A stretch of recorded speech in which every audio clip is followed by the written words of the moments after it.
जिनका जिनका hand raise है वो अपना कमेंट पहले कर लेंगे। निधि कुमारी का कोई क्वेश्चन से या दीप शिखा, ये लोग। निधि जी तो अच्छे टाइम पे ज्वाइन किया, जब लाइव करने पे क्लिक करने वाले थे तो उनका नोटिफिकेशन आ गया, जिनके कारण उनका अप्रूव हो गया, नहीं तो कल से वो लाइव हो पाते। चलिए कोई नहीं, जो भी ज्वाइन हो गए अच्छी बात है। और बाकी किन्हीं का कोई क्वेश्चन है कमेंट बॉक्स में कमेंट कर लेंगे। और जो न्यू स्टूडेंट है वो ध्यान रखिएगा कि रिकॉर्डिंग क्लासेज आपको कर लेना है। और अभी ज़्यादा आपकी क्लासेज नहीं हो, 4-5 अच्छी क्लासेस जो भी हो वो आप लोग कर लेंगे। उसके बाद टॉपिक आपको समझ में आएगी। और ऐसे भी फ्रेश टॉपिक है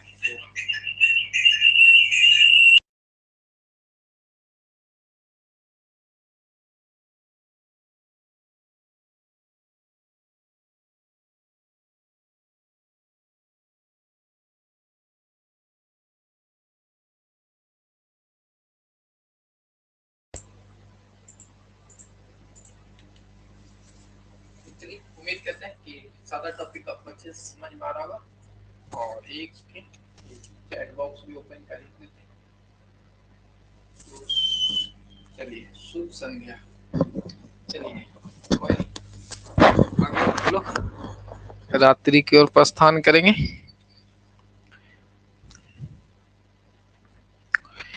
किन्हीं का कोई कमेंट है, न्यू स्टूडेंट है तो वो अपना पूछ लेंगे, उसके बाद अपनी सेशंस को स्टार्ट करेंगे, ताकि जो भी स्टूडेंट अभी लाइव नहीं हो पाए हैं वो ज्वाइन हो लगे। तो 2 दिन से क्लासेस, तो एक तो सरस्वती पूजा था और उसके बाद एक दिन उसके पहले सडनली ही क्लास को बंद करना पड़ा। तो बाकी जो कोर्सेज है वो अपना लय में है, वो आप सबका कोर्सेज को टेंशन नहीं लेना। अकाउंट की जो कोर्सेज है वो समय से पहले ही समाप्त कर दिया जाएगा। ऐसा कोई परिस्थिति बनती है तो 2 क्लासेज भी लग सकते हैं, तो इसके लिए तैयार रहिएगा। बाकी देखते हैं किन्हीं को कोई कमेंट नहीं है तो आज जो अपना न्यू चैप्टर्स डिप्रिसिएशन है वो अध्ययन करेंगे। डिप्रिसिएशन से क्वेश्चंस आपको आते हैं, कोई भी आप कॉमर्स के एग्जाम देंगे तो इससे देखने को मिलेगा। अभी तक जितने भी टॉपिक हैं वो आपके लिए इम्पोर्टेंट हैं, ठीक है। किन्हीं का कोई क्वेश्चंस है? हैंड रेज 2 स्टूडेंट किए थे, तो वो अपना यदि कोई क्वेश्चंस है तो कर लीजिएगा, नहीं तो फिर न्यू सेशन हम लोग क्या करेंगे, स्टार्ट करेंगे। तो चलिए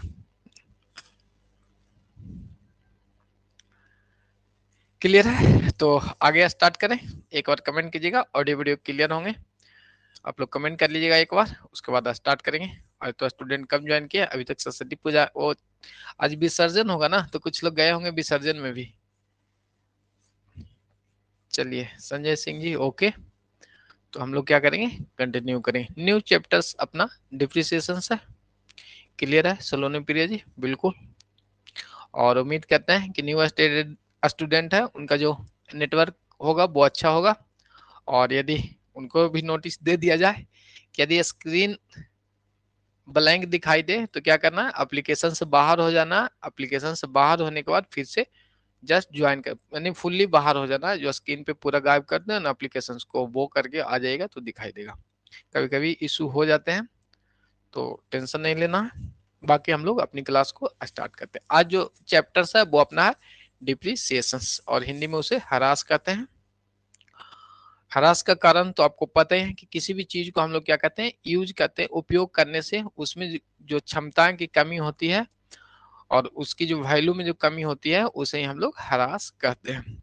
डिप्रिसिएशन जो एक तरह का नॉन कैश एक्सपेंसेज है, क्या है?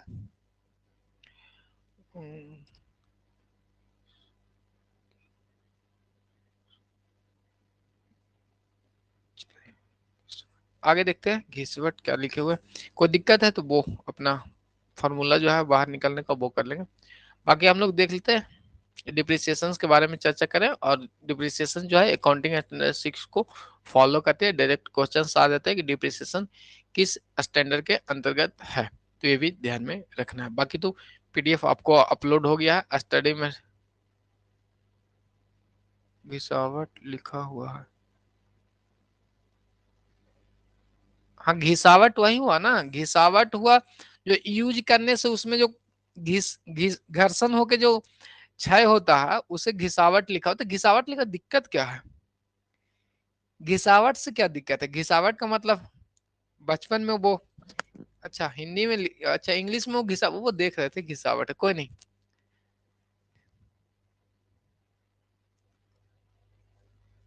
चलिए वो देख रहे थे घिसावट था इसलिए नहीं कहते, वो हम सोचे कि आप बोल रहे हैं कि पीडीएफ में लिखा हुआ है।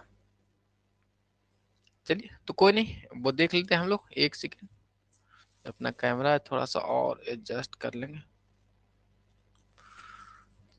ठीक है, क्योंकि कैमरा से हम बाहर हो रहे थे तो वो भी अच्छा बात नहीं, आप पढ़ नहीं पा रहे थे। अच्छा ठीक है, हम पढ़ नहीं पा रहे थे, ठीक है ठीक है। तो आगे देखते हैं। बिल्कुल, आपकी बात सही है, हम पढ़ नहीं पा रहे थे। आगे देखते हैं क्वेश्चंस। जो टॉपिक है वो डिप्रिसिएशन है। डिप्रिसिएशन क्या, अस्थाई संपत्ति के मूल्य में कमी आती है। क्या है, अपना जो कोई भी फिक्स एसेट्स की चर्चा करेंगे, ओवरऑल आपको लेके चलना है कि कोई कंपनी या संस्था के बारे में हम लोग बात करेंगे, अकाउंटिंग में उसी से रिलेटेड होता है, इधर उधर दिमाग नहीं रखना है। अस्थाई परिसंपत्तियों के मूल्य में कमी आती है और इस कमी को तकनीकी रूप से क्या कहते हैं, ह्रास कहते हैं। ओवरऑल आपको ये बताया गया है डिप्रिसिएशन, नॉर्मल सदम छोटा सा आपको लिखा हुआ है कि ह्रास का मतलब है कि कोई भी संपत्ति के मूल्य में कमी होता है। अस्थाई संपत्ति की बात करें, जो क्या है कि वो यूज किया जाता है कंपनी में, ऐसा संपत्ति अस्थाई संपत्ति जिसको क्या कहते हैं, यूज करते हैं, और यूज करने के कारण उसमें क्या होता है, घिसावटें होती है या समय के साथ उसकी मूल्य में गिरावट होती है। तो उसी को हम लोग टेक्निकल रूप में यानी तकनीकी रूप में क्या कहते हैं, ह्रास कहते हैं। तो ह्रास समझ गए होंगे, कोई दिक्कत तो होना भी नहीं चाहिए आप लोग को। डिप्रिसिएशन का मतलब है कोई भी संपत्ति, अस्थाई संपत्ति जिसका एक अवधि हो, यूज करने का एक अवधि हो कि ये 10 साल चलेगी, 15 साल चलेगी, तो उस पे ही विशेषताएं आएंगे, तो उसमें हम लोग देख लेंगे चीजों को, ठीक है। और ऐसे जनरली देखेंगे कोई भी संपत्ति जिसको क्या कहते हैं, आप यूज लाभ अर्जन के लिए या अपनी कंपनी में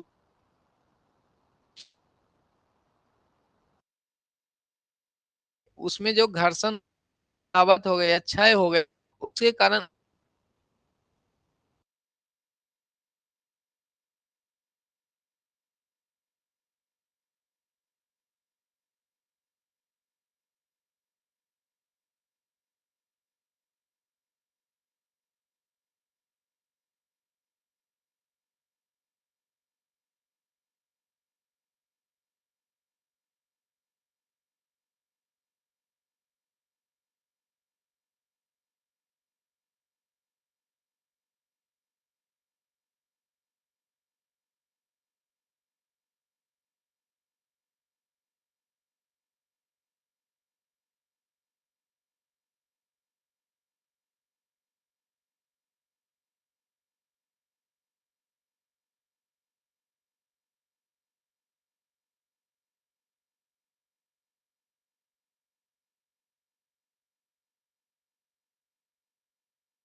तो कमेंट करके बताइएगा।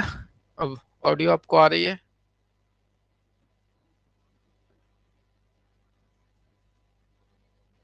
जी, वो वाईफाई वाला नेटवर्क ही दिक्कत कर रहा है, तो वो मोबाइल नेटवर्क से कनेक्ट किया, थोड़ा बहुत इशू रहे तो वो देख लेंगे।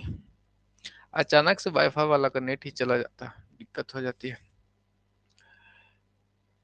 तो आगे अब हम लोग देखेंगे, और स्क्रीन पे आपको विजुअल्स होंगे, हम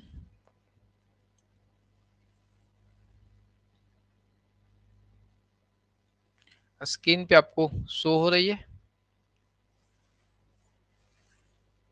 चलिए तो आगे स्टार्ट करते हैं। अब दिखाई दे रहा है संजय जी?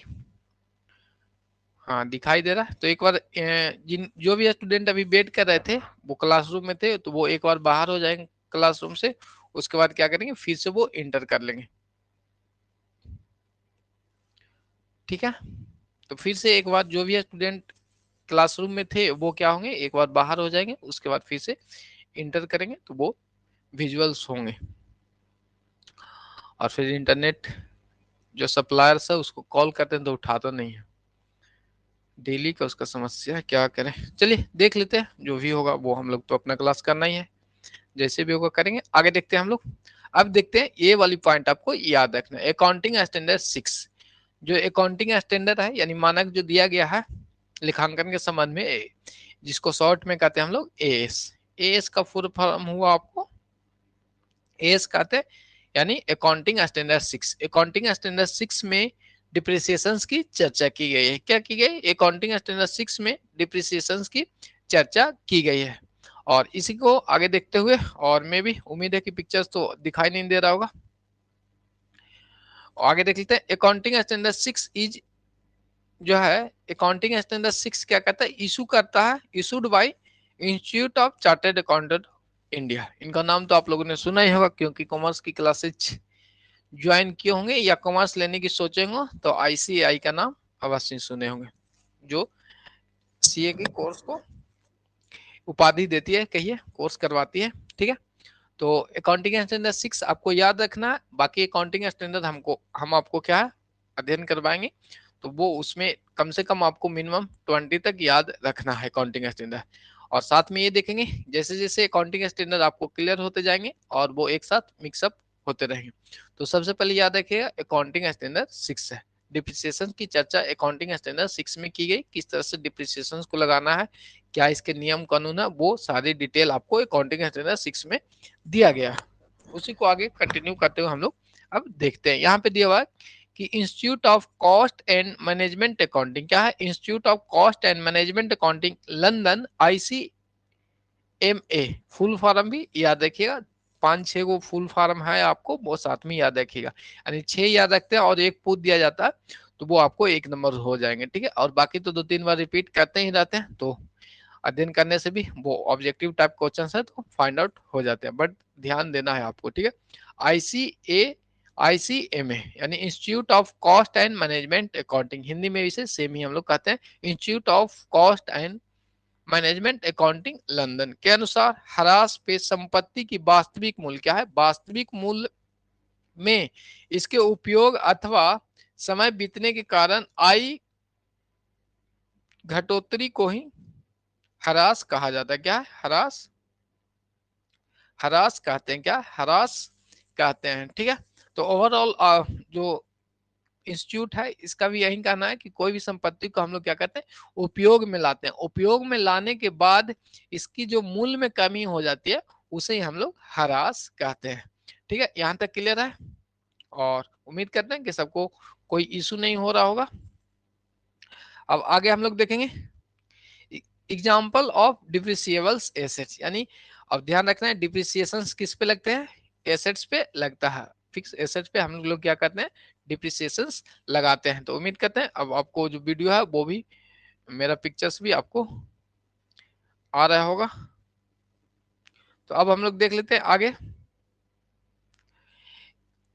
यहाँ पे देख लेंगे example of depreciables assets are machines, plant, furnitures, building, computer, truck, van और इक्विपमेंट। यानी ओवरऑल यहाँ पे ध्यान रखना है कि डिप्रिसिएशन जो लागू होता है वो अस्थायी संपत्ति पे लगता है, और वैसी अस्थायी संपत्ति जिसका यूज करने का अवधि आपको पता हो कि ये 10 साल चलेगी, अनुमानित एक है कि जैसे आपने कार लिया तो मान के चलते हैं कि 20 साल तक चल जाएगी, 15 साल तक चल जाएगी, जिनको मानना है तो वो 30 साल भी मान लेते हैं, तो वो कोई इशू नहीं होता है उससे, ठीक है। तो यहाँ पे ध्यान रखना है कि जो फिक्स एसेट्स है, एसेट्स पे ही डिप्रिसिएशन लगते हैं, और कुछ एग्जाम्पल है वो आपने देखा, machinery, plant, furnitures, building, computer, truck, van और कोई भी फिक्स एसेट्स का इक्विपमेंट है तो उस पे डिप्रिसिएशन चार्ज होते हैं। तो ओवरऑल जो इस स्लाइड में आपको जनरली याद रखना है कि अकाउंटिंग स्टैंडर्ड 6 में डिप्रिसिएशन की चर्चा की गई, आपको पूछ दिया जाएगा कि डिप्रिसिएशन किस अकाउंटिंग स्टैंडर्ड में, अकाउंटिंग स्टैंडर्ड 1, 2, 7, 5 कुछ ऐसे करके ऑप्शंस आ जाएंगे, तो वो आपको पुट आउट कर लेना है। तो अकाउंटिंग स्टैंडर्ड क्या लगेगा हम लोग को, अकाउंटिंग स्टैंडर्ड 6 लागू हो जाएगी, ठीक है। उसके बाद आगे अब हम लोग चलते हैं। तो डिप्रिसिएशन किस में है, अकाउंटिंग स्टैंडर्ड 6 में है, और आईसीएमए का full form institute of cost and management accounting होता है। क्या आईसीएमए का फुल फॉर्म क्या है, institute of cost and management accounting होती है। तो इसके बाद आगे हम लोग देख लेते हैं। ये तो डिफिनेशन दिया गया था इस संस्था द्वारा कि डिप्रिसिएशन किसे कहते हैं। तो फिर से देख लेंगे, ह्रास पे यानी डिप्रिसिएशन को हिंदी में कहते हैं ह्रास पे परिसंपत्तियों के वास्तविक मूल्य के इसके उपयोग अथवा समय बीतने के कारण आय घटोतरी को कहा जाता है। नेक्स्ट हम लोग देख लेंगे फीचर्स ऑफ डिप्रिसिएशन। इससे भी क्वेश्चन आ जाएंगे। जो डिप्रिसिएशन है वो समान हानि है, क्या है, जनरल हानि है, ये होना ही होना है, ठीक है। नॉर्मल हानि आपका है, डिप्रिसिएशन क्या है आपका, नॉर्मल हानि है। इसे आप क्या करना है, डिप्रिसिएशन समान हानि है, इस हानि को आप रोक नहीं सकते हैं, ठीक है। इसको आप क्या करेंगे, रोक नहीं सकते हैं। इसके बाद आगे देखेंगे हम लोग। सेकंड पॉइंट आपको है कि ह्रास से संपत्ति का मूल गुण एवं मात्रा क्या होती है, घटती है। डिप्रिसिएशन से क्या होता है, संपत्ति के प्राइस में कमी आ जाती है, क्वालिटी में कमी आ जाती है, और इसकी जो मात्रा है उसमें भी कमी आती है। तो ये चीज ध्यान में रखना है और ऐसे आपको याद भी रहना चाहिए। डिप्रिसिएशन नॉर्मल चीज है जो आप देखते हैं, आपके पास कोई भी चीजें हैं, जैसे जनरली से देखेंगे कि लोहा की चीजें हैं तो उसमें क्या होता है, जंग लगते हैं, तो जंग लगना भी एक डिप्रिसिएशन के अंतर्गत वो आ गया, यानी उसकी जो वैल्यू में क्या है वो कमी कर देता है। आगे देखेंगे हम लोग।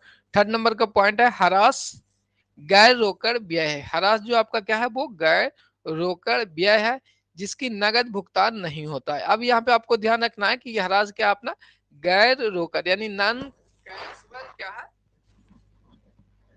एक्सपेंस है। इसमें क्या कहते हैं, डिप्रिसिएशन जो है वो क्या है, ऑटोमेटिक आपको लगता है, इसमें आपको क्या है, कैश पेमेंट नहीं करना होता, ये ध्यान रखना है, ठीक है ना। इसके बाद आगे हम लोग जो चर्चा करेंगे वो देखेंगे, फोर्थ नंबर का पॉइंट देखेंगे, निरंतर चलने वाली प्रक्रिया है। क्या डिप्रिसिएशन क्या है, अपना निरंतर चलने वाली अपना एक प्रक्रिया है, ये भी साथ में याद रखना है आपको।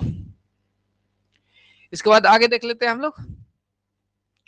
तो फोर्थ पॉइंट याद हो गया, और ये पूछ दिया गया समान जो आपका है, समान हानि के बारे में पूछ दिया गया कि डिप्रिसिएशन कैसा हानि है, वो एग्जाम में क्वेश्चन इससे आए हैं डायरेक्टली। तो ध्यान रखना ये नॉर्मल आपको हानि है, इसे आप रोक नहीं सकते हैं किसी भी हाल में। और ये जो है वो अपना क्या संपत्ति को यूज करते हैं। और 3 नंबर बताइए, अच्छा 3 नंबर बताए, अच्छा ठीक है वो देख लेते हैं। सेकंड नंबर पॉइंट भी देख लेते हैं, वो आपको समझ में आया क्या है कि ह्रास से क्या होता है, संपत्ति के मूल्य एवं गुण मात्रा में घटती है, जो भी है प्राइस इसका कम होता है, क्वालिटी अपना कम जाएगा और क्वांटिटी भी इसमें कमी हो जाती है। अब थर्ड नंबर का पॉइंट है प्रेम कुमार का, वो देख लेते हैं। यहाँ पे बोला गया कि ह्रास गैर रोकड़ व्यय है, यानी जो डिप्रिसिएशन अपना क्या है, डिप्रिसिएशन एक्सपेंस है, क्या है ये अपना क्या है, खर्चे हैं, एक तरह से क्या है खर्चे हैं, या लॉस इसे कहते हैं हम लोग, क्या है लॉस इसे कहते हैं। और इसे प्रॉफिट एंड लॉस अकाउंट में चार्ज भी करते हैं। बट आपको देखना है कि ये एक्सपेंस है या लॉस है, तो ये आप कैश के रूप में इसे पे करते हैं, ये पहले कमेंट करके बताइए कि जो आपका ह्रास है उसे कंपनी क्या कैश में पे करती है। यानी गैर रोकड़ का मतलब क्या है, रोकड़ के रूप में, रोकड़ मतलब कैश, कैश के रूप में इसे नहीं दिया जाता है। नो, प्रियंका जी बोले है गैर रोकड़ क्या, चलिए वो पिंकी कुमारी बोले हैं। तो यहाँ पे ध्यान रखेंगे कि जो हम लोग डिप्रिसिएशन जो है ना वो क्या करते हैं, कैश के रूप में पे नहीं करते हैं। श्रीमान जी नाम सही से, चलिए नाम को क्या करना है बताइए, नाम को क्या करना है बताइए। चलिए वो सब ध्यान नहीं देंगे, और पिंकी प्रियंका है तो कोई इशू नहीं होना चाहिए, बाकी आप अपना देखिए, ठीक है।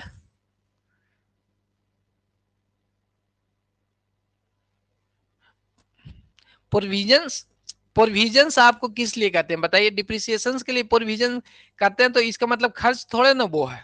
डिप्रिसिएशन के लिए प्रोविजन करते हैं राइट ऑफ करने के लिए ना, एक्सपेंसेस की बात कर रही है कि जो हरासमेंट हम लोग है, जो डिप्रिसिएशन है, वो जो व्यय हम लोग प्रॉफिट एंड लॉस अकाउंट में चार्ज कर देते हैं पीएनएल अकाउंट में, तो फिर क्या उसमें कैश में आपने दिया प्रोविजन तो आप करते हैं कोई एक्सपेंसेस के लिए, डिप्रिसिएशन के लिए स्पेशली प्रोविजन थोड़े करेंगे राइट ऑफ करने के लिए वो। ठीक है, जो हम लोग करते हैं डिप्रिसिएशन, जो अपना रिजर्व भी हम लोग प्रोविजंस करते हैं, वो क्या करते हैं अपना जो हरास से क्या हुआ, एक तो इससे प्रॉफिट आपका कम गया, जैसे डिप्रिसिएशन आपने चार्ज की और इस चार्ज को आपने तो डायरेक्टली पे नहीं किया, बट इसे क्या करते हैं हम लोग प्रॉफिट एंड लॉस अकाउंट में डाल देते हैं। डालने के बाद चलिए कोई दिक्कत नहीं है, वो कोई इशू नहीं है, वो नॉर्मल चीज है ना, यस या नो लिखा सकता है, तो वो टेंशन नहीं लेना, फ्री माइंड से पढ़ेंगे और अच्छे से पढ़ेंगे। ठीक है, बाकी चीजों पे फालतू चीज पे ध्यान नहीं देना है। और कोई इशू रहेगा, जो टॉपिक है वो नहीं समझ में आएगा, तो यदि कुछ आगे पीछे है भी पिंकी प्रियंका हो गया तो उससे कोई दिक्कत नहीं होना चाहिए किसी को। बाकी हम लोग देख लेते हैं। हरास जो है वो क्या है अपना नन कैश एक्सपेंस है, क्या है याद रखिएगा, ये ऑब्जेक्टिव में आएगा, नन कैश एक्सपेंस आपका होता है। क्योंकि जब हम लोग डिप्रिसिएशन चार्ज करते हैं तो इसके बदले में थोड़े ना किसी को हम लोग क्या कहते हैं अमाउंट पे नहीं करते हैं, इसलिए अपना क्या है नॉन कैश एक्सपेंस है, जिस आगे भी लिखा भी हो आपका कि जिसका नगद भुगतान नहीं होता, क्या है नगद भुगतान नहीं हम लोग करते हैं। फिर आ गया ये डिप्रिसिएशन का निरंतर चलने वाली प्रक्रिया है। डिप्रिसिएशन अपना क्या है कि ईयर टू ईयर से चलते रहता है। ठीक है, तो इस स्लाइड में आपको किन्हीं को कोई दिक्कत है या न्यू स्टूडेंट है तो वो भी पूछेंगे, और मेन जो फोकस अपना रहेगा वो इतना ही चीज है कि जिससे अपना क्वेश्चंस आते हैं। बाकी यदि कोई दिक्कत रहेगी तो वो कमेंट कर लीजिएगा। आगे अब हम लोग चलेंगे। ठीक है, तो इस स्लाइड में किन्हीं को कोई क्वेश्चंस आए तो वो फिर से पूछ लेंगे, कोई भी ऐसा पॉइंट रहे जो ना समझ में आए तो वो पूछ लेंगे, कोई इशू नहीं है। बाकी आपका सिलेबस समय से समाप्त होगा, उसके लिए भी टेंशन आपको नहीं लेना है। नेक्स्ट हम लोग आगे चलेंगे, यहाँ पे देखते हैं हरास के कारण। हरास के कारण क्या है कि घिसाव हो जाते हैं, डिप्रिसिएशन घिसाव या क्षय के कारण। तो सेकंड अपना कानूनी अधिकार समाप्त होता है। थर्ड अपरचरण या असमान तत्व हो जाते हैं। अब अभी यहाँ पे देखेंगे घिसावट या क्षय जो है वो अपना क्या है कि क्षमता में कमी, घिसावट का मतलब या क्षय का मतलब हुआ कि क्षमता में कमी और संपत्ति के मूल्य में गिरावट, जो किस कारण से होते, किसी संपत्ति को हम लोग उपयोग करते हैं और उसमें क्या है उसकी क्षमता में कमी हो जाती है, परिसंपत्ति के मूल्य में कमी हो जाती है, तो उसे हम लोग क्या कहते हैं हरास कहते हैं। हरास का कारण क्या है, कोई भी हमने जैसे अपना मशीनरी है और ये अपना चलते रहता है चलते रहता है, तो इसमें क्या होगा कुछ ना कुछ इसमें घर्षण होकर क्या होंगे वो रद्दी निकाल के बाहर निकलेंगे, यानी घिसावट होंगे। तो उसे हम लोग घिसावट तो ऐसे जनरली आप लोग समझते होंगे। अच्छा भी वही हुआ कि जो चीजें हैं उसमें जंग लग रहा है तो क्या होते चली जाती है, वो पतला होते चली जाती है। ठीक है, तो ये घिसावट और क्षय आपको समझ में आ गया होगा। नेक्स्ट पॉइंट अपना कानूनी अधिकार समाप्त। अब हरास के कारण क्या है कानूनी अधिकार समाप्त। जैसे कोई भी चीज हम लोग देखते हैं, कॉपीराइट पेटेंट और पट्टा जो ऐसा है वो हम लोग क्या जैसे आपको कॉपीराइट किन्हीं को मिलता है तो उसमें क्या होता है एक निश्चित समय के लिए दिया जाता है कि आप 10 सालों के लिए जो हमारा ब्रांड है उसका कॉपीराइट आपको मिलेगा। ठीक है, या पेटेंट है वो आपको मिलेगी, तो एक निश्चित समय अंतराल तक ये आपको मिलता है, ये ध्यान में रखेंगे। यानी जैसे ही आपको ये समय समाप्त हो जाती है, तो जैसे ही पेटेंट आपने लिया तो 10 साल के लिए आपने लिया है, मान लेते हैं कि 1 लाख रुपए का पेटेंट कोई चीज का लिया है डोमिनोज पिज्जा के लिए, तो वो क्या करेंगे 10 साल तो आपको यूज करेंगे, तो इसे क्या करेंगे 10 से डिवाइड कर देंगे, यानी 10 साल में ये हम लोग को इसे खत्म करना है, यानी ओवरऑल 10,000 रुपये ईयरली इस पे हम लोग दे रहे हैं। जैसे मान के चलेंगे ना, जैसे आपको कॉपीराइट मिल गया किसी चीज का, तो वो आपको 10 साल यूज करने के लिए दिया है, तो उसमें क्या हो जाएगा कि आप 10 साल तक उसको यूज कर सकते हैं, यानी ईयरली कितना उस पर हम लोग खर्च कर रहे हैं 10,000 रुपये मंथली हम लोग सॉरी ईयरली खर्चा कर रहे हैं। चलिए ठीक है, तो वो आपको क्या होता कि एक समय के बाद 10 साल का आपका पेटेंट मिला या कॉपीराइट मिला वो आपको समाप्त हो रहा है, तो एक तरह से क्या है कानूनी अधिकार समाप्त होता है, तो उसके कारण भी अपना डिप्रिसिएशन को हम लोग लागू करते हैं। फिर अप्रचलन। अप्रचलन का मतलब कोई भी ऐसा आपने फिक्स एसेट खरीद रखे हैं, और उसमें क्या हो रहा है कि अब समय आएगा न्यू टेक्नोलॉजी का। जब जिस समय हम लोग 2G यूज करते थे तो उसमें 3G आया, 3G तो थोड़ा दिन चला, बट 4G को हम लोगों ने अच्छे से मजा लिया। अभी आप 4G से है और वाईफाई तो आपका कनेक्टेड नहीं है, ठीक है, तो वो 4G का हम लोग मजा रहे हैं। बट अब अपना 5G आ गया, जो दिल्ली में स्पीड है वो 100 Mbps आराम से मोबाइल में दे रही है। और अभी जो हमारा एमबीपीएस है वो 30 Mbps के आसपास होगा मोबाइल पे भी, तो वो इतना अच्छा है। तो समझ लीजिए 5G आने के बाद वो आपको किस तरह से चलेगा। तो क्या हो जाएगा, जैसे ही 5G आया, 4G की डिमांड, अपना मोबाइल जो है 4G या 4G जो नेटवर्क है वो, इसका जो डिमांड है वो कम जाएगा। जिस तरह से हमने 2G देखा था, टाटा डोकोमो उस समय आया था, तो वो क्या करे, अब आपको देखने को नहीं मिलती है, ठीक है, वो तो नॉर्मल ही नेट थे, वो घूमते रहते थे, वो आपको याद भी होगा। तो वहीं आपका आप प्रचलन, जैसे ही इसका प्रचलन से उस कोई किसी भी एसेट्स को क्या होता है, समाप्ति हो जाती है। समय एक अवधि के बाद क्या होता है, न्यू टेक्नोलॉजी आते हैं, उसके कारण कोई भी बढ़िया चीज यानी आपके उस समय था बट न्यू चीजें आ गई है, तो वो जो एसेट्स है वो आप प्रचलन में चले जाते हैं, जिसे हम लोग यूज करना पसंद नहीं करते। या कोई ऐसा भी मशीन आ गया है जो अच्छे क्वांटिटी में गुड्स को उत्पादन करिए, तो क्या हो जाएगी, वो हमारे लिए पुराने जो एसेट्स है वो अपना क्या हो जाता है, अप्रचलन में चला जाता है। तो ह्रास के ये भी कारण होते हैं, ठीक है। और असमान तत्व में तो जैसे आग लग गया, कुछ भूकंप टाइप का कुछ हो गए जो आप एक्सपेक्ट नहीं किए थे। जैसे आप कार को क्या करते हैं, कार रोड पे चलाते हैं, ठीक है, अब एक्सीडेंट हो गया, तो इसके बाद अब इसे बेचिएगा तो क्या इसका ओरिजिनल मूल्य मिल पाएगा, नहीं मिल पाएगा, वो 50 के 50 में चला जाएगा। तो वो क्या होता है, एक तरह की ये ह्रास के अंतर्गत ही आती है, यानी असमान तत्व ऐसी घटनाएं हो जाए जिससे किसी भी एसेट जो फिक्स एसेट्स है उसकी मूल्य में कमी हो जाती है। बट ध्यान रखना वो यूज होना चाहिए, कंपनी में यूज के लिए होनी चाहिए। तो यहाँ तक इस स्लाइड में किसी को कोई पॉइंट में ऐसे दिक्कत है तो वो फिर से कमेंट कर लेंगे, बाकी नॉर्मल चीजें है, इससे उतना कुछ आते नहीं, बट जानकारी तो हम लोग को सारे पॉइंट को रखना है। और जौन सा पॉइंट से क्वेश्चन आएंगे उस पर हम लोग 2 से 3 बार रिविजन करेंगे, जिससे क्लास में आपको याद हो जाए। बाकी पुराने जो चैप्टर्स हो चुके हैं अभी तक 6-7 क्लासेज, वो रिवीजन में रखिएगा आप लोग। और कल अपना जो सैटरडे है तो वो टेस्ट ही होगा, ये ध्यान में रखिएगा।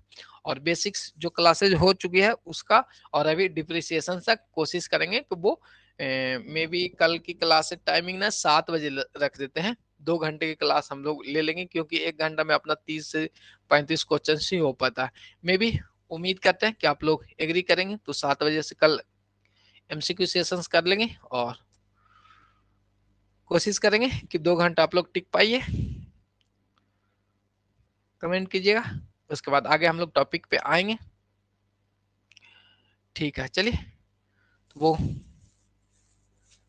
किन्हीं को कोई इशू रहेगा तो वो बताइएगा, नहीं तो फिर 8 बजे से रखेंगे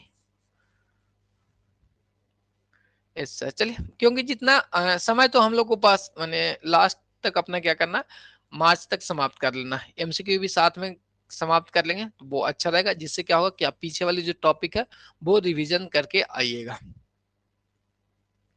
और चलिए, संजय सिंह जी का no sir, as your wish. चलिए, कोई नहीं, आप लोग के 20 के अनुसार होंगे, वैसा कोई इशू नहीं है। तो संजय सिंह का थोड़ा सा इशू है, बट एडजस्ट कर लेंगे, वो ज्यादा आगे पीछे तो टाइमिंग हुआ नहीं है। और एमसीक्यू सेशन है तो उतना, तो एमसीक्यू में क्या करना है, आपको कमेंट ही करना होगा जितना आपने अध्ययन करके आए हैं। नेक्स्ट हम लोग देख लेते हैं अब डिप्रिसिएशन के बारे में।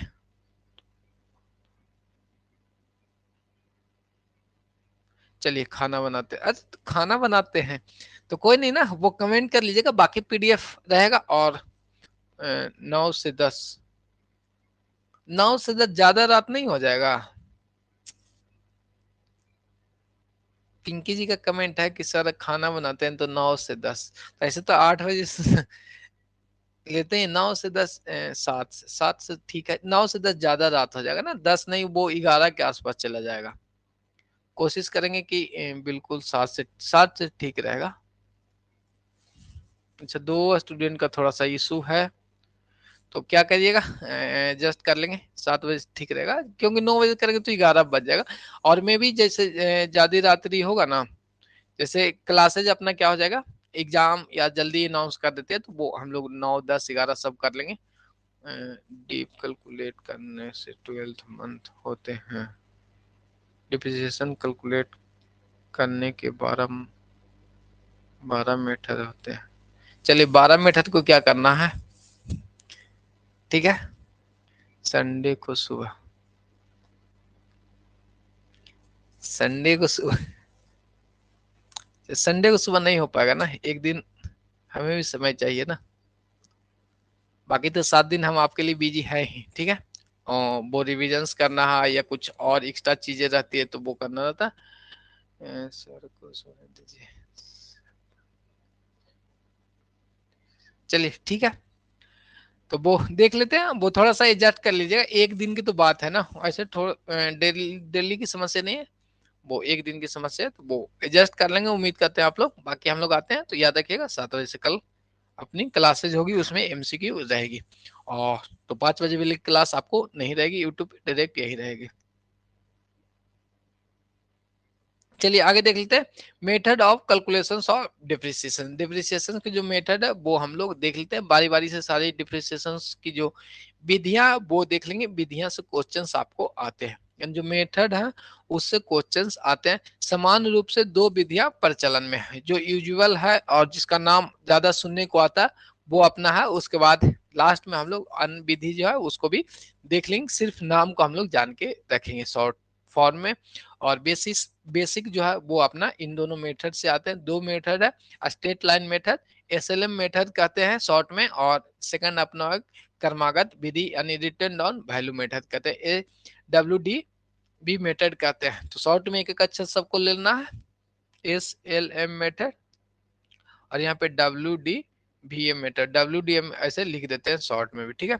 रिटर्न डाउन वैल्यू मेथड यहाँ अपना हो जाता है, तो वो देख लेंगे हम लोग। फर्स्ट अपना है क्रमागत मेथड। तो स्ट्रेट लाइन मेथड का मतलब समझना है कि प्रत्येक साल जो क्या होता है वो अपना डिप्रिसिएशन फिक्स होती है, पर प्रत्येक साल क्या है डिप्रिसिएशन अपना फिक्स होती है स्ट्रेट लाइन मेथड में। यानी फर्स्ट ईयर आपको 10,000 लगा है तो सेकेंड ईयर भी आपको 10,000 ही डिप्रिसिएशन लगेगी, और ये आसान होते हैं। और सबसे पुरानी जो डिप्रिसिएशन है वो स्ट्रेट लाइन मेथड ही है, और सबसे प्रचलन में भी इसे रखा जाता है, ठीक है, क्योंकि ये आसान होता है। एवरी ईयर एक बार आप कैलकुलेट कर लीजिए और आसानी से ये निकल भी जाता है, इसमें कोई उतना दिक्कत है नहीं।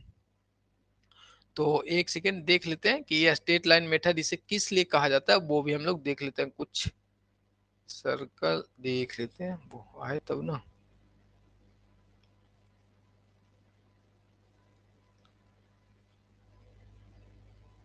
चलिए यहां से अपना ले लेंगे।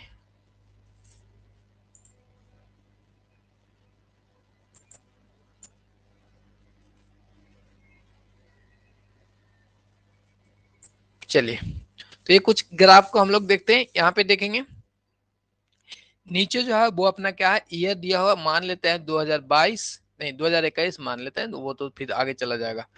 लीजिए सब गायब हो गया। चलिए मान लेते हैं कि नीचे अपना 2021, 2022 और 2023 अपना आ गया। तो ये इधर 5,000, 10,000 और 15,000। और इसमें आपको ध्यान रखना है कि प्रत्येक साल जो है वो फिक्स रहता है। हाँ संजय सिंह, फिक्स रहता है, ठीक है। वो प्रत्येक साल क्या है वो अपना निश्चित रहता है। जैसे 1 लाख की संपत्ति है, इसमें से मान लेते हैं कि कुछ स्क्रैप बच जाता है लास्ट में जिसे हम लोग बेच सकते हैं। मान लेते हैं 10,000 का स्क्रैप है या कुछ भी स्क्रैप है, मान लेते हैं कि 0 स्क्रैप बचा और 10 साल की इसकी अवधि है, तो 10 से इसे इसकी जो अमाउंट रहती है फिक्स का उससे अपना इसे भागा देते हैं, तो कितना निकल के आ गया 10,000 आ गया। तो एवरी ईयर जो होगा वो 10,000 है। अब 10,000 का कॉलम अपना यहाँ पे है। तो सबसे पहले जो हम लोग इस तरह से अब ग्राफ बनाए होंगे इंटर में, और उसके बाद तो आईकॉम किए होंगे, तब तो कभी मिला नहीं हो। आईकॉम में थोड़ा बहुत मिला होगा, बट 10th में आपने अच्छे से अगर आप बनाना सीखा होगा तो वो ध्यान में होगा। तो इस तरह से कुछ हम लोग मैच करते थे। इसके बाद यहाँ पे मैच होगा अपना इस तरह से आएगा, और इस तरह तो यहाँ पे आ रहा है। फिर देखेंगे 2023 में देखेंगे तो ये भी 10,000 ही अपना आता है। तो इस पे से एक लाइन बनाते हैं, तो ये अपना क्या बन जाता है स्ट्रेट लाइन। यानी आगे अगर 2024 हम लोग करते हैं तो इसी लाइन पे आएगा, 2025 तो इसी लाइन पे आएगा। बाकी डिप्रिसिएशन निकालने के लिए आगे हम लोग देख लेते हैं। तो पहले जान लेंगे कि स्ट्रेट लाइन जो अपना मेथड है इसमें जो फिक्स अमाउंट अपना डिप्रिसिएशन चार्ज किया जाता है। ठीक है, कोई इशू नहीं है, इसलिए इसे हम लोग क्या नाम दे दिए थे, सीधी रेखा विधि कहते हैं। क्या कहते हैं इसे? सीधी रेखा विधि कहते हैं। बाकी डिटेल में हम लोग को पीडीएफ में है वो समझते हैं। आगे देखते हैं यहाँ पे सीधी रेखा स्ट्रेट लाइन मेथड ह्रास लगाने का यह सबसे पुराना एवं बहुत अधिक प्रयोग की जाने वाली विधि है। स्ट्रेट लाइन मेथड क्या है? सबसे पुराना है, और यह ये भी याद रखिएगा कि स्ट्रेट लाइन मेथड सबसे पुराना है और बहुत अधिक प्रयोग की जाने वाली विधि है। इस पद्धति में जो है, जैसे स्ट्रेट लाइन मेथड में संपत्ति अपने संपूर्ण जीवन काल में शून्य हो जाता है।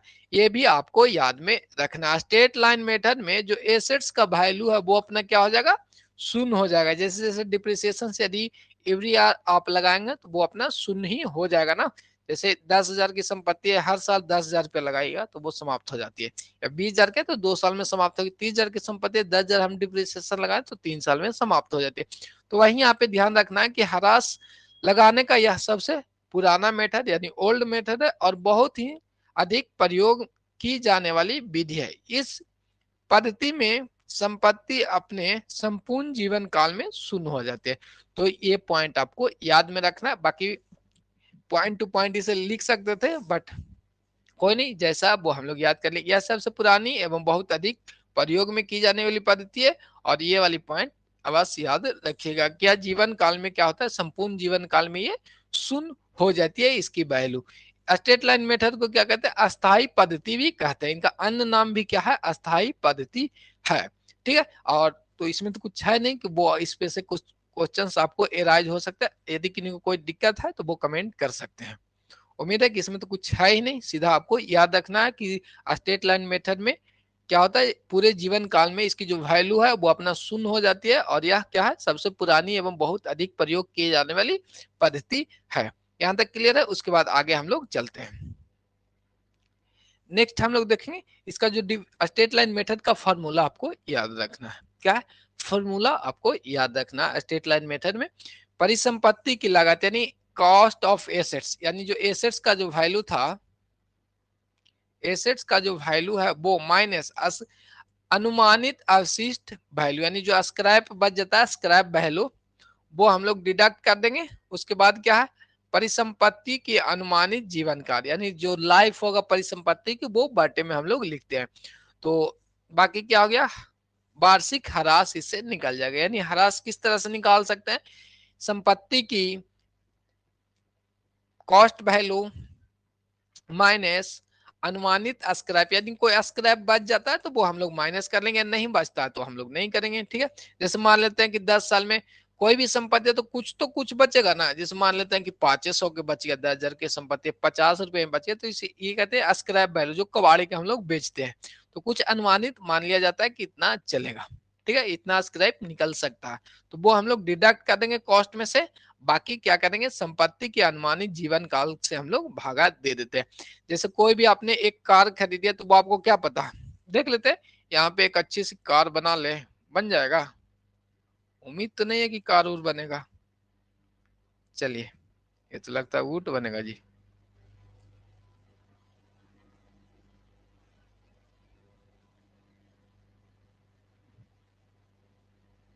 चलिए, ये अपना क्या है? कार बन गया। कोई नहीं, जो है वो समझेंगे कि ये कार बन गया। अब हमने एक कार किना है तो वो सोच के किना कि लगभग ये 15 साल चलेगा। कितना ईयर चलेगा? 15 साल चलेगा बस। और 15 साल के बाद क्या करेंगे? वो गेट पे लगा देंगे, कबाड़ी वाला आएगा, वो अपना ठेले पे इसे लेके जाएगा। तो मान लेते हैं कि वो 5,000 दे ही देगा। ऐसे तो 5,000 बहुत कम मान रहा है, लेकिन मान के चलते हैं कि इसको 5,000 दे देगा। बट ये कार जो हम लोग लिया था कितने में? नैनो कार लिए थे और वो 1 लाख का था। कितना का है वो अपना 1 लाख का नैनो कार है। ठीक है,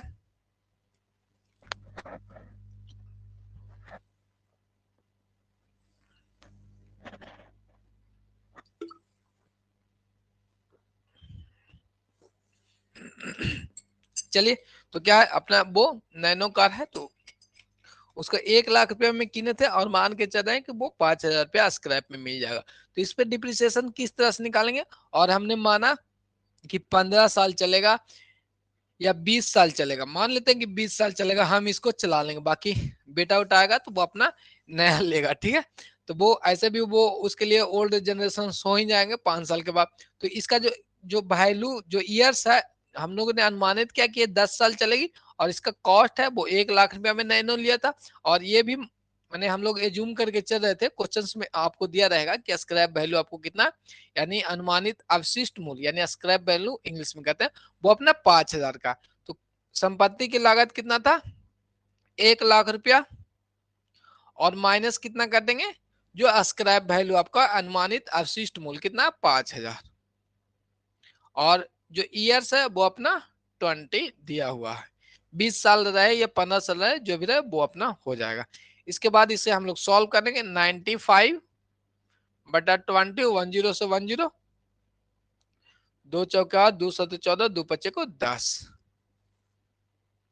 क्या हो गया 47,000 रुपये, ज्यादा लिख दिया ना, 4700 आएगा ना, 20, 2 चौके 8,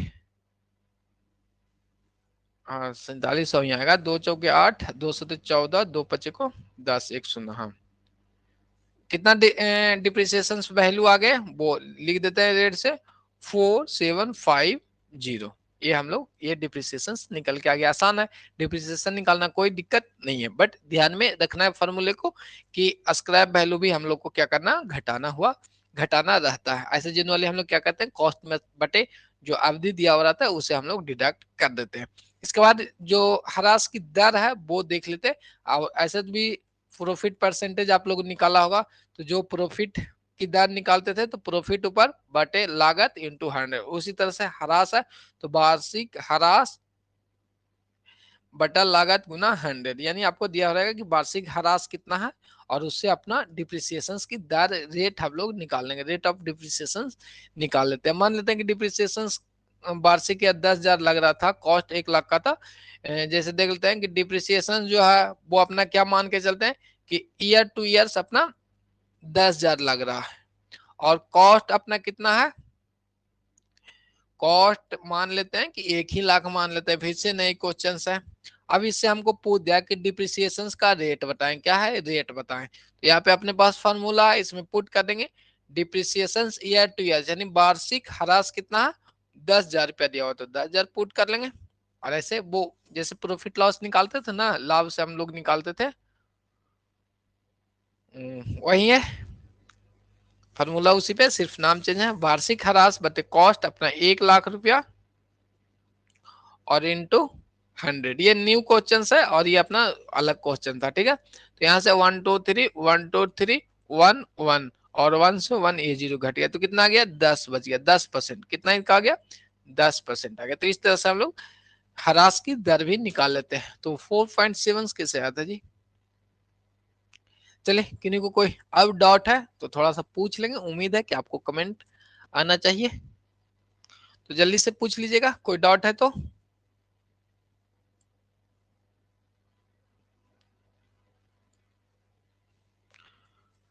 चलिए या क्लियर है एक, देखिए पूछने में किसी को कोई दिक्कत नहीं होना चाहिए, बार बार वो क्या करना है आपको पूछते रहना है, क्योंकि अब तो लास्ट चांसेज है, आपको तो जॉब लगने की समस्या है, अब तो इंटर 12 है नहीं कि भाई पास में कोई बैठा हुआ है तो क्या कहेगा, सिर्फ आपको नाम ही जानता है, कल नाम चेंज कर लीजिएगा, ठीक है।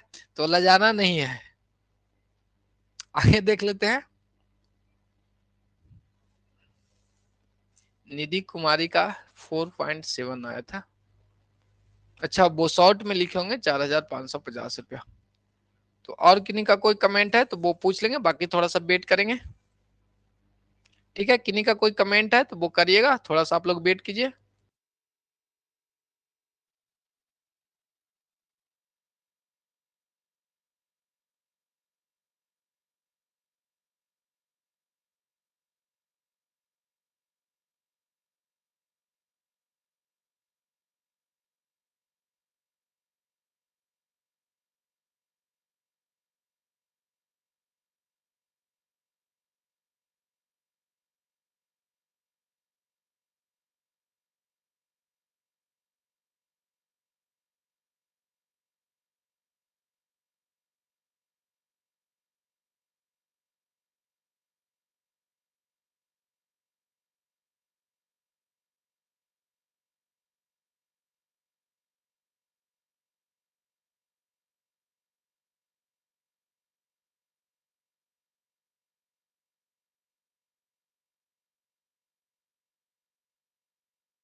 चलिए ठीक है।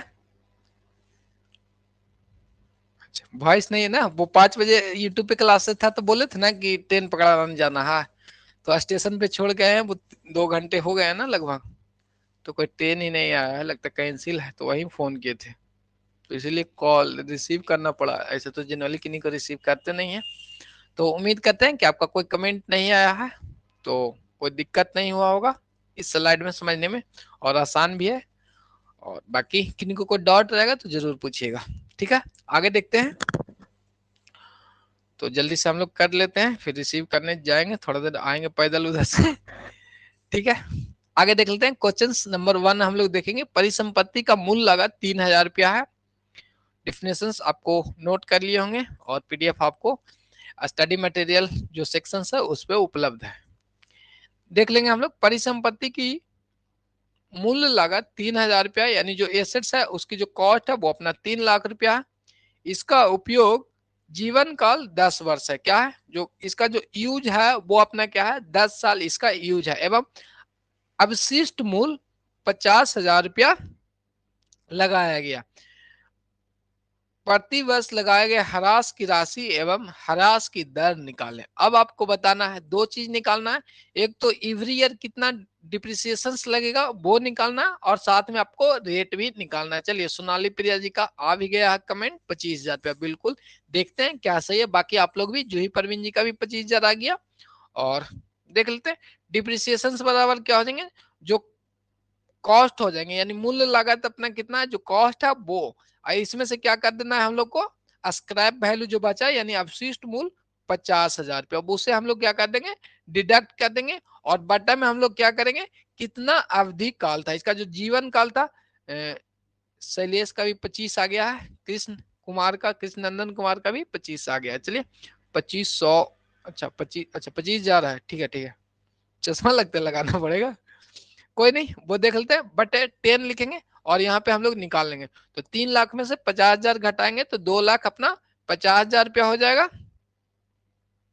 और बटा 10 हो जाएगा। अब काट देंगे 10 से 10, तो ये अपना आ जाएगा 30। तो अब तो अच्छा रेट भी निकल गया, परसेंटेज 8.33, 8.33। चलिए ठीक है, सोनाली प्रिया जी का 10% आ गया है, वो देख लेते हैं हम लोग। और निधि कुमारी का 8.3 आया है, दिव्यांश का 8.3 आ गया। तो चलिए आगे हम लोग देख लेते हैं। अब तो ये डिप्रिसिएशन एवरी ईयर निकाल लिए थे, डिप्रिसिएशन क्या निकाले, एवरी ईयर। अब हम लोग को क्या निकालना है, रेट ऑफ डिप्रिसिएशन निकालना था। क्या था, रेट ऑफ डिप्रिसिएशन निकालना। तो इसके लिए क्या है कि जो ईयर्स का डिप्रिसिएशन है उसे हम लोग लिखते हैं। तो कितना ईयर्स का डिप्रिसिएशन है, वो प्रत्येक ईयर कितना डिप्रिसिएशन, 25,000। और बटे में हम लोग क्या करेंगे, जो कॉस्ट वैल्यू था वो हम लोग को लिखना था, 3 लाख रुपया इंटू 100 करना था। अब हम लोग काट देंगे, 2 जीरो से इधर 2 जीरो कट जाएगा, 2 जीरो 3 जीरो से ये ऊपर वाला 3 जीरो कट जाएगा। अब अपना बच गया 25/8, इसे भागा दे देंगे। अच्छा सॉरी, 25/3। दिव्यांश का भी ठीक आ गया है, बाकी जिनका 10% आया था वो थोड़ा सा देख लेंगे, यदि कोई डाउट है तो वो फिर से पूछ लीजिएगा। ठीक है प्रिया जी, कोई दिक्कत है तो वो पूछ लेंगे। ठीक है, 3 करेंगे, और अपना 8 तिया का 24, एक बच गया, 3 तिया का 9, 3 तिया का 9। क्लियर। चलिए, परवीन जी का भी, अंसारी जी का 8.33। तो इस तरह से आपको डिप्रिसिएशन निकल जाता है। तो इसमें इस तरह से क्वेश्चंस आ सकते हैं, नॉर्मल एक लाइन वाला। ठीक है, नाउ इट क्लियर। ठीक है सुलोनी जी, तो आगे हम लोग अब देखते हैं।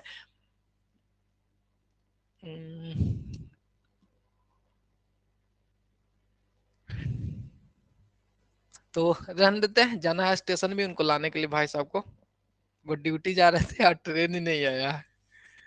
ठीक है, बाकी फिर हम लोग कल एमसीक्यू सेशन है, और टाइमिंग 7 बजे ही है, ध्यान रखिएगा।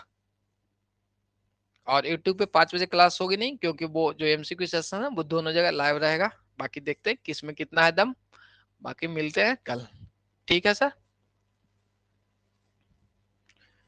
ठीक है, गुड नाइट।